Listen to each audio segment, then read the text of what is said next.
You might have heard about the recent incident that has captivated the world. A submersible named Titan has gone missing. Trapped inside its cramped quarters, 5 individuals are enduring a harrowing ordeal since Sunday. With minimal supplies, little comforts, and a dwindling oxygen supply, their struggle for survival is a testament to the resilience of the human spirit. Now, let's explore the challenges these stranded passengers face and the strategies that should be employed to endure such a desperate situation. 1. Confined space problem.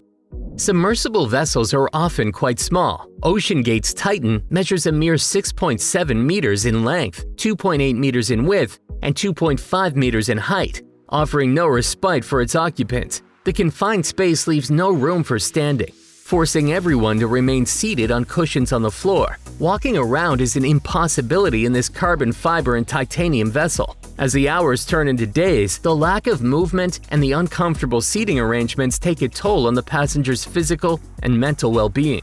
The goal is to keep the body moving while staying in a very confined space. Some things that could be done to keep the body moving are isometric exercises. These involve contracting and relaxing your muscles without joint movement. These exercises are ideal when space is limited. You can perform isometric exercises such as squeezing your fists or pushing against a stable surface to engage different muscle groups. Deep breathing. Take deep breaths and practice diaphragmatic breathing to oxygenate your body and relax your mind. Deep breathing exercises can be done in a seated or lying position and help alleviate stress while promoting a sense of calm. Seated exercises. Use your seated position to work on exercises that target your core, arms, and legs. You can perform seated leg raises, knee extensions, twists, and arm circles. These exercises can help improve circulation and maintain muscle strength. Range of motion exercises. Perform range of motion exercises to promote joint mobility and flexibility. Move your joints through their full range of motion, including shoulder rolls, ankle circles, wrist rotations, and hip swings. These exercises can help prevent joint stiffness and improve overall mobility. 2. Sleep and rest. Retired U.S. Navy Captain David Marquette emphasizes the importance of sleep to conserve the precious air supply. Passengers are encouraged to sleep as much as possible despite the looming awareness of their potentially dire fate. Why sleep? Conservation of oxygen. When we sleep, our body's metabolic rate decreases, resulting in a reduced need for oxygen. By sleeping more, the passengers can lower their oxygen consumption and conserve this precious resource for longer. This conservation can significantly extend their available oxygen supply and increase their chances of survival until help arrives. Mental and physical restoration. Sleep is vital in restoring and rejuvenating the mind and body. It allows for essential processes such as cellular repair, memory consolidation, and hormone regulation.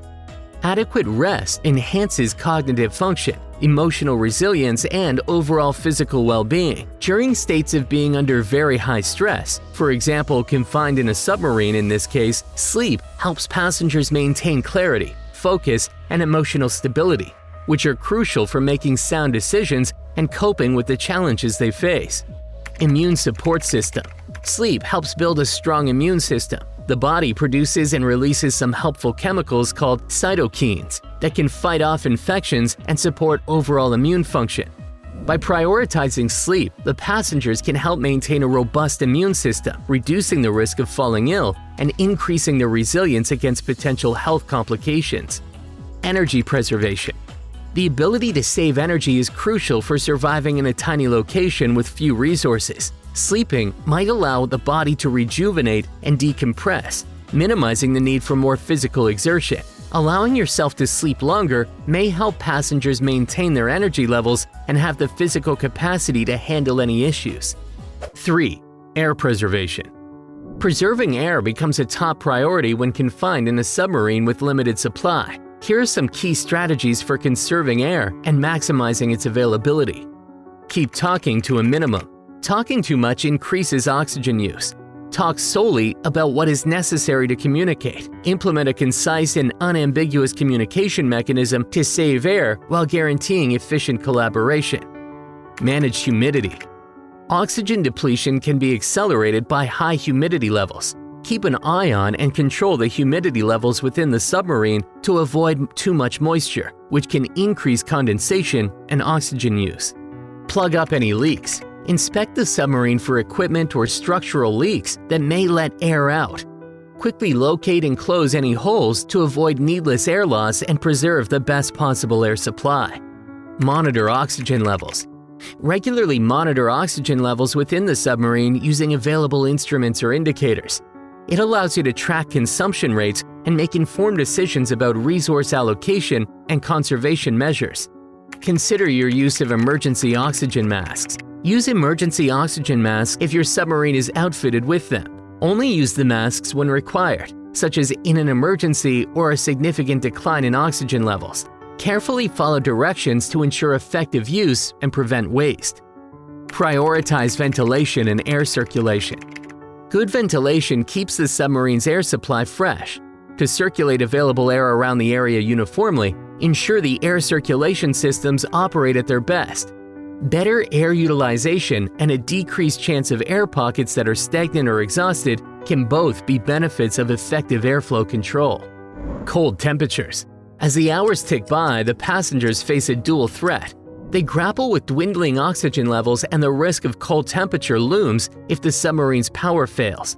These independent challenges intensify the situation's urgency and heighten the passengers' anxiety. Cold temperatures can pose a significant threat when confined in a submarine. They cause hypothermia, reduce circulation, and cause cold-related injuries like frostbite and chilblains. What can one do to survive? Dressing in layers. It's essential for insulation and retaining body heat. Wear many lightweight, moisture-wicking layers over your clothing to surround your body with a warm air barrier. Adding further layers after a base layer, such as thermal pants, can also be useful. Avoid wearing constrictive clothing that limits circulation. Insulating the interior of the submarine. Insulate the submarine's walls, floors, and ceilings to maximize heat retention. Cover exposed surfaces with anything you have on hand, such as blankets, foam padding, or extra clothing. Seal cracks or openings that allow cold air to enter to reduce drafts. Using heat sources. Locate and use heat sources inside the submarine. Position yourself close to any heating sources, if there are any, to take advantage of the warmth they produce. Please note that these precautionary steps could possibly save you even before taking the underwater exploration. Preparedness from the depths. The story of a submarine survivor serves as a sobering reminder of the dangers and difficulties of venturing into the ocean's depths. It emphasizes how crucial it is to follow strict safety procedures, undergo rigorous training, and take extensive emergency preparedness steps. The 5 people who went missing on board the Titan serve as a call to action for continuous efforts to raise safety standards and guarantee the welfare of adventurers.